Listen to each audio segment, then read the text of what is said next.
ꯂꯩꯁꯥ ꯋꯥ ꯃꯈꯥ ꯇꯥꯔꯝꯗꯅ ꯆꯠꯈꯤ꯫ ꯊꯧꯕꯗꯤ ꯂꯩꯁꯥꯒꯤ ꯃꯇꯧꯗꯨꯗ ꯉꯛꯅ ꯀꯤꯡꯗꯨꯅ ꯂꯩꯖꯍꯧꯏ꯫ ꯂꯩꯅꯥꯅ "ꯑꯦ, ꯁꯣꯅꯣ ꯆꯨꯕꯤ ꯑꯣꯏ ꯆꯠꯂꯣ, ꯃꯌꯨꯝ ꯄꯟꯕꯒ ꯌꯥꯗꯦꯅꯦ, ꯁꯤ ꯍꯥꯏꯕꯨ ꯀꯩꯗꯧꯕ?" ꯊꯧꯕꯅ "ꯅꯪꯁꯨ ꯃꯊꯣꯡ ꯃꯔꯝ ꯈꯪꯗ ꯌꯥꯝ ꯉꯥꯡꯖꯅꯤꯡꯉꯤ, ꯍꯪꯅꯤꯡꯉꯤꯅꯦꯅ ꯆꯠꯂꯁꯤꯂꯣ, ꯄꯪꯍꯪꯉꯤ ꯍꯪꯉꯤ." ꯊꯧꯕ ꯃꯥꯒꯤ ꯔꯨꯝ ꯌꯧꯗꯨꯅ ꯂꯣꯡꯅ ꯍꯤꯞꯂꯤ꯫ ꯂꯩꯁꯥꯒꯤ ꯁꯛꯇꯝꯕꯨ ꯃꯌꯦꯛ ꯁꯦꯡꯅ ꯎꯖꯗꯨꯅ ꯋꯥꯈꯜꯗ ꯇꯥꯎꯗꯨꯅ ꯂꯩꯔꯤ꯫ ꯃꯥꯕꯨ ꯀꯅꯥ ꯑꯣꯏꯔꯤꯒꯕ?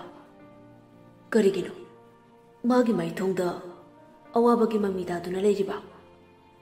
ꯃꯍꯥꯛꯅ ꯑꯥꯔꯁꯝꯗꯨꯗ ꯀꯔꯝꯅ ꯂꯥꯛꯈ꯭ꯔꯤꯕ? ꯃꯍꯥꯛꯄꯨ ꯀꯅꯥꯅꯣ?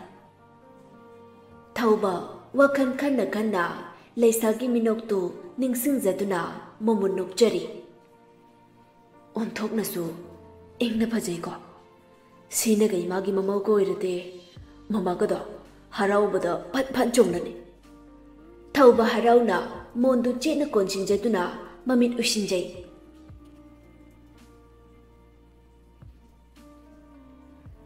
ꯁꯔꯠ ꯃꯁꯥꯗꯨ ꯉꯝꯗ꯭ꯔꯗꯨꯅ ꯐꯃꯨꯡꯗ ꯍꯤꯞꯂꯤ꯫ ꯃꯗꯨꯅ "ꯃꯣꯏꯕ, ꯆꯝꯐꯨꯠꯁꯤꯗ ꯑꯣꯏꯔꯕꯁꯨ ꯆꯥꯁꯤꯟꯁꯤ ꯀꯩꯗꯧꯕꯒꯦ?" ꯁꯔꯠꯅ ꯑꯩ ꯆꯥꯅꯤꯡꯗ꯭ꯔꯦ. ꯏꯆꯥ ꯇꯣꯝꯕꯤꯗꯣ ꯎꯕ ꯐꯪꯗ ꯚꯥꯞ ꯀꯣꯛꯇꯅ ꯑꯩꯕꯨ ꯁꯤꯔꯗ꯭ꯔꯥ?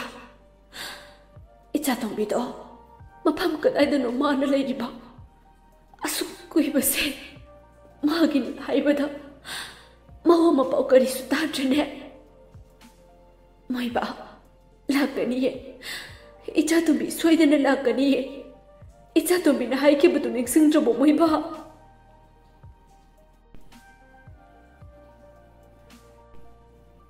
ꯅꯣꯏꯅꯗꯤ ꯑꯩ ꯎꯕꯒ ꯄꯪꯐꯨꯗ ꯐꯨꯅꯤꯡꯉꯤꯗꯣ?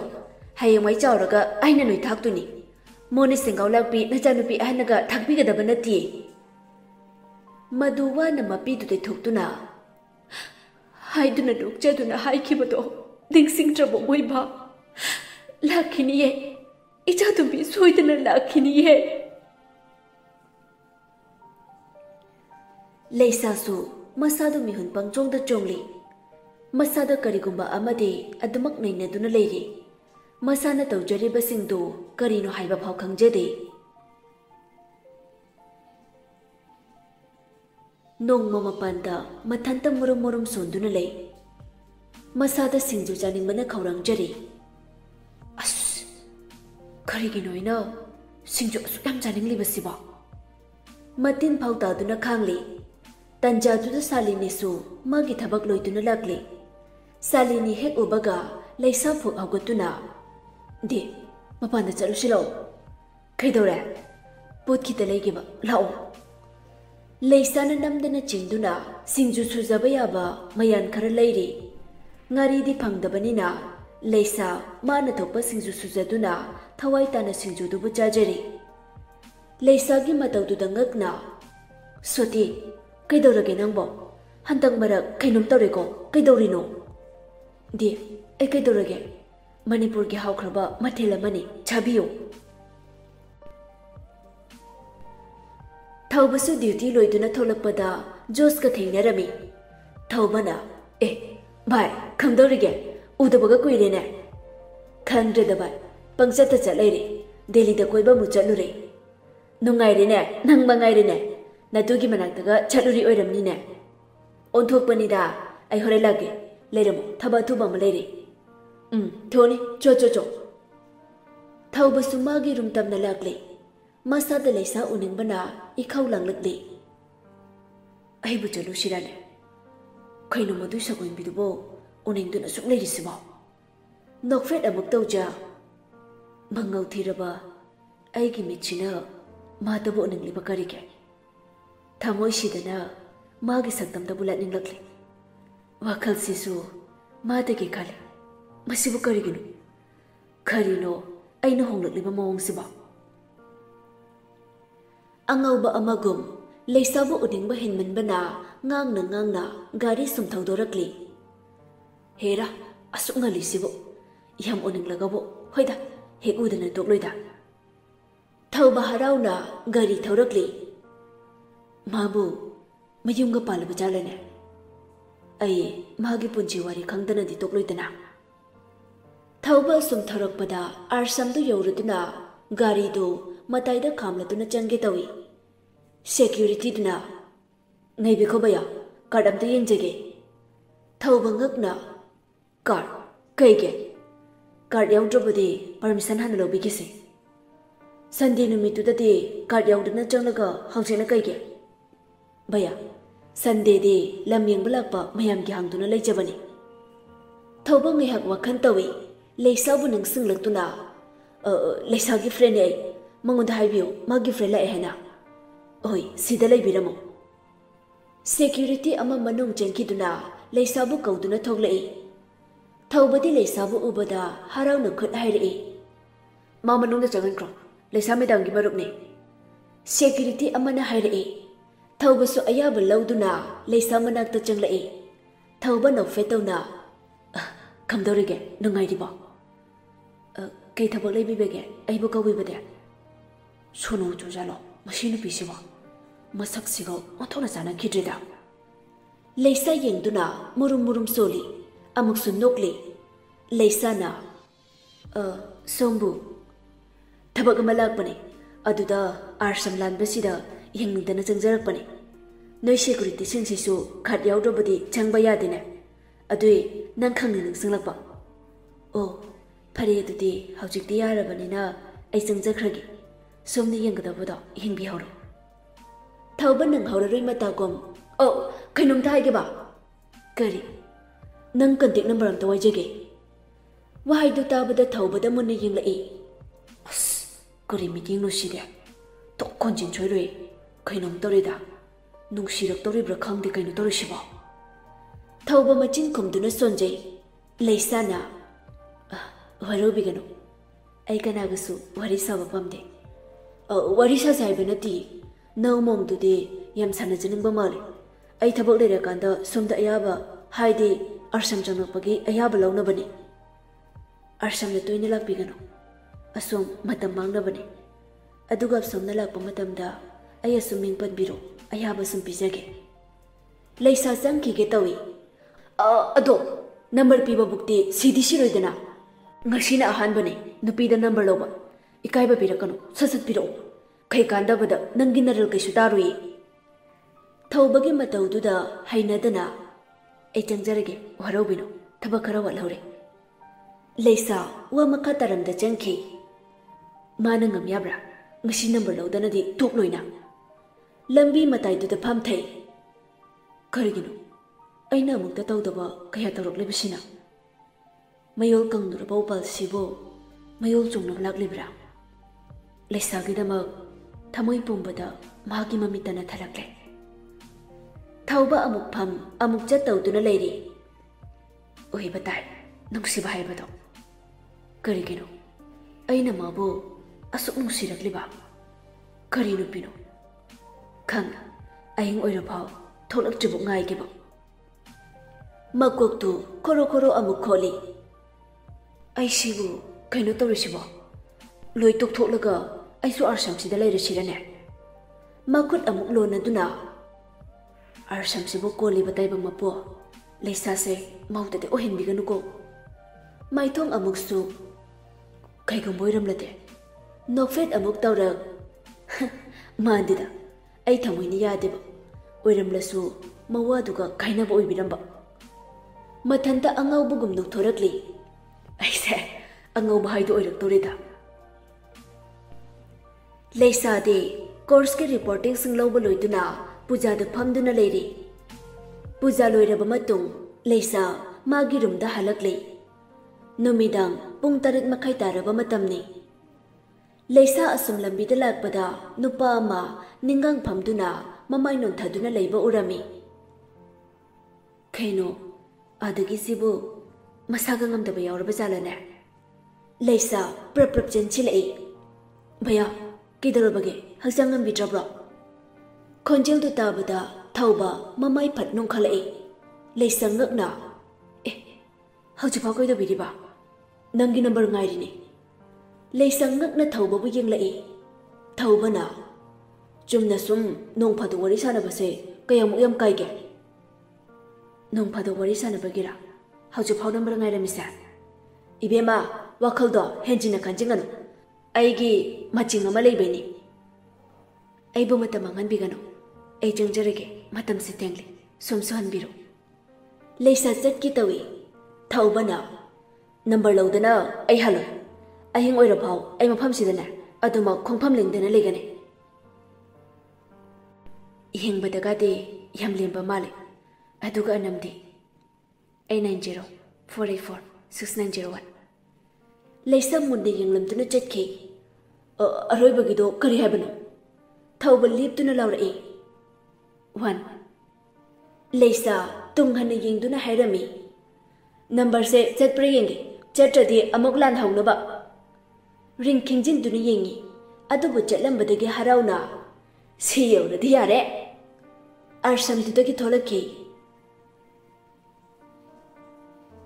थौबसु रूम यौरक्तुना चक चाथोकले तंजादुदा जोस की फोन लागलमी थौबना हेलो बाय जोसना बाय खै चलुइनो रूम दगा लेहौदेने आइसु ngaingam हाले ए आइसु खंगदेदा खै चलुइनो हाइबा खोंनो पुबम फमदने चटलुइसे सना ngaurobo खैनो नंग हानगा मानद्रेको बाय आइसु करिनो खंगद्रे इसाना भाउजरिबा मिहुंजा खरिगिनो बाय करम हेलोइनो ओगनरिबदुबो कोन हाइरगे नोंमो ओहनगे खंगदे बाय नुंसीबबु नाथैदुना छलिबैबो महाकी मो महाकी मिनो अमदे महाकी चमजरबा इंजरबा कयाना आइबु पुमसुम सुमबिख्रे मागी सक्तम मागी मपाउदा तानिंदुना लेख्रे बाय ओ ngaside nuksiba gaido khanglakla malene hawjik matamdabo rosina hundolaga chatkibado ningsing yam ka hena nungsirunu ko jata amagi nupi ngaktane asengba nupi leitrabane bai ai mahakte aduguma nupi mande thamoisina suyade adubo masa asengba singdaba ai karisu kalakte aina kalakjabade suknatage mahakki thauna leirebi thamoido adu khaktane मागी थौना दो अतंग बनी bye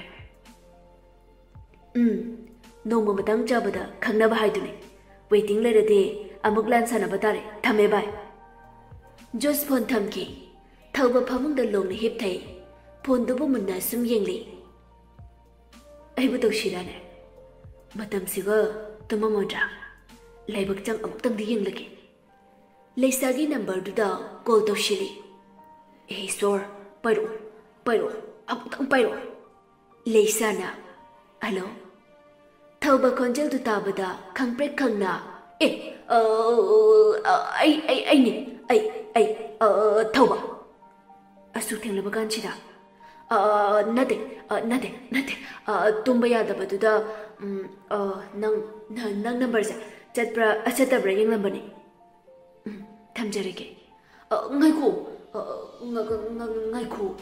ngaktangaiko kari takpigadabano chak charabo chare asuk thenglabao tumbiramdribasibo ai ki itagi manakta lai itaga wari sannare ai thamjarege ko hoi good night leisa phone thamki good night for haramdine pura benupi haishin thauba murum sonjaduna lehawi लेसा सो मथक थबल तब येंजरी इता आइगिन हाइबदा इता नतना आइगी कनासु लेते करिगिनो थौबना आइगा सानबा पामलिबा आई इता नतना कनासु वारी सानबा पामदी इता मतम दि खरा हौके थौबदि लेसादा पुंगाव ngaw हाइबदु ओइरकी सुती लेबा मतम अमदे ड्यूटी हांगबा मतमदा आरसमदा अदुम लागतुना लेखि थौबगी अनम कनबा चक्रीदगे लेसा मबानी मरुप अमा हाइबदु ओइरखि नोंग मफोंदा लेनागा थौबगा वरी सानदुना ले लेनाना नसक्तुगा नंबु नमितांग्रो नंग नसकना नो खंग्रो नुपी अफबा मयाम लेको आरसमदा लेबा नुपीगा नुशिरदना थौबा वरौना लेना आरसमदा लेबा मीदे मीनद्रबा तनिंग देखो Ima pabung tarade nang phajane. Imung dugi khara khalo. Yarse. Imanabi thabak tobi sangga jawbi mayam lai. Moina su nang no shiri. Nang na kadum dage phangjiluina kongno. Wakhan sado ko oi da bada bada. Aina khaliba wakal sa. Nakhoi da khalam labadi phagane. Mi amaga maga chap mane. Khenari ba hai babu saklo na sigaktane. Sel hai dude talaga phangi. Mingcha tu su talaga phangi. Me nungsi amade nungsi baside karamna phangi leina. As taning de mabu kay yorige. Nate amda hayune mabu kay yorige ba. Tamli bana haydo khantaraga yingu ko. Kay gumanang su lesagi mapoksa waram labadi kamdaw ba. Lesana arsam du dalay bada miyam na mabu nungsi biba. Miyam gidamak dalay ribado nangam bro. Nang panaba haybane. Ay gidamak maga iga compare tawdaba nate. Chawthona haybige. Leisaga aigade pura dalana maga ina kupayum amaga niko khenaba gyanta. Thauba leina gi waduda khangno nok thoraktuna. Au argrek laga pura dalan ga pomchai. Ina kupjaba sangman baduna tik ta kaidana leidoni natro. Aduga pura dalan da leirambado leifam leitabagi igi yumda chakchaduni. Yare nang yamna ware good night. Leina sauna phon thamki. Thauba leina gi wadu tajiraga masana masabu khoirang khoisauna hali. Karigino. Miyoiba mana miyoiba mabu hanthani yingliba karigino. Phana oiduna su aina leisabu nungshibadi mapoksimagini.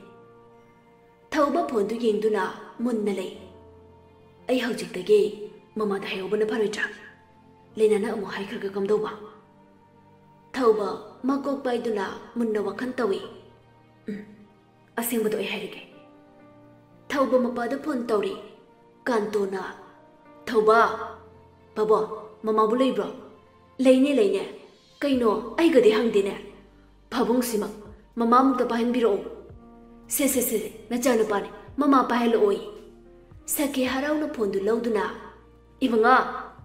Mama, ngasidi na ja wama kak thaijagi ma. Mama amadabu adum na hainabro. Ichana haining libudo karino hekta haira une. Thauba ngaihak tumina haiba ngamdalei. Ngaihakki matungda ima ai nupi manuk shirure. Sakhe machagi paudu tabada ngakpana loikhi. Amuksu harauna. Ha, ichaba. Kana. Ha, kana no imaudubo. Ha, imau haiba. Kana ne haigine mama nangbo. Kanto nakandagi hairee. Kitkat bigino ay pau khangri hanto ichaga wari sanajagi. Sakhe mapuroi bada haifet ili. Sakhe na thauba hairo kanano imaudubo kadai dagino. Mama leisa gawi. Aduma haiba ngamda tuminna lei. Sakhe na kaidore hairo o kadai dagino. Thauba tablapna mama arsam dagine. Sakhe ngakna. Ha.